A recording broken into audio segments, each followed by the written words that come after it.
예, 윤상현 의원입니다. 먼저 헌법재판소에 대해서 한 말씀 올리겠습니다.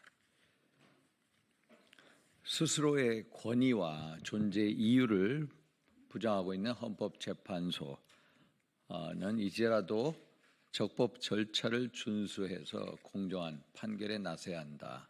이런 제목으로 한 말씀 올리겠습니다. 저는 오늘 심각한 정치적 중립성 위반 또 절차적 정당성 훼손의 우려를 낳고 있는 헌법재판소의 행보를 지적하고 이를 바로잡아 줄 것을 촉구하고자 이 자리에 섰습니다. 헌법재판소는 아시다시피 대한민국의 헌법 질서를 수호하는 최후의 보루입니다. 그러한 최근 윤석열 대통령 탄핵 심판 절차에서 헌법재판소가 보여주고 있는 행보는 심각한 정치적 중립성 위반과 절차적 정당성 훼손의 우려를 낳고 있습니다. 헌법재판소가 마치 민주당의 하부 기관처럼 움직이고 있다는 국민적인 공분이 커지고 있습니다. 민당 성향의 헌법재판관이 민당 주도의 국회 탄핵 소추단에게 먼저 탄핵 소추 사유에서 내란죄 부분을 철회하라고 권유했다는 설이 퍼지면서 민주당과 헌법재판소 사이에 짬짬이 의혹이 제기되고 있는 것입니다. 내란죄를 빼고 나머지 사유만으로 최대한 빨리 윤석열 대통령을 탄핵하여 이재명 대표를 위한 조기 대선을 치르려는 계획에 소위 말해서 헌법재판소가 동원되고 있다는 비난을 받아서야 되겠습니까?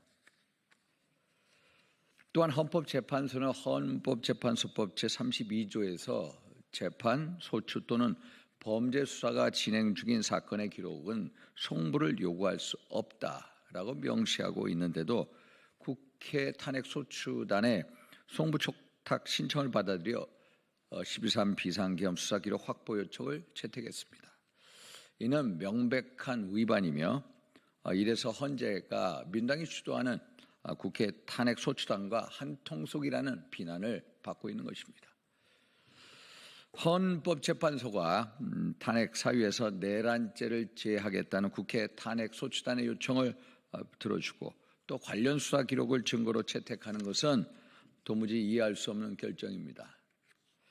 아직 공수처 등의 수사가 끝나지도 않았고 형사 재판 한 번도 열린 적이 없는데도 불구하고 내란죄 수사 기록을 증거로 채택한다면 카더라식 허위 주장이나 오염된 진술 등으로 여론 재판이 열리게 될 가능성이 아주 높습니다.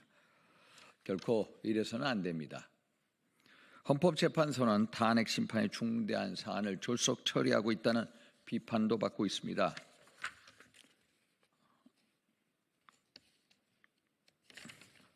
주 2의 심리, 기일괄 지정 등 신속한 재판을 요구하는 국회 탄핵소추단의 주장에 헌재가 그대로 동조하고 있는 모습은 헌법재판소가 공정한 재판 기관인지 아니면은 특정 정당의 하수인인지조차 헷갈릴 정도입니다.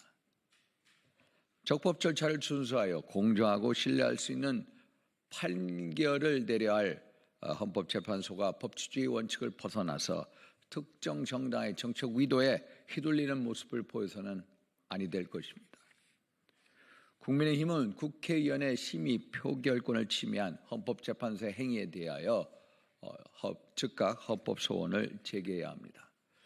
또한 국회의 별도 의결 없이 탄핵 소추 사유에서 내란죄를 임의로 제거하면 탄핵 소추 자체가 무효가 되는 만큼 빨리 국회에서 재의결 절차를 밟도록 필요한 조치를 강구해야만 합니다. 더 늦기 전에 백척간두에 놓인 대한민국의 법치 사법 정의를 바로 세워야 합니다. 감사합니다.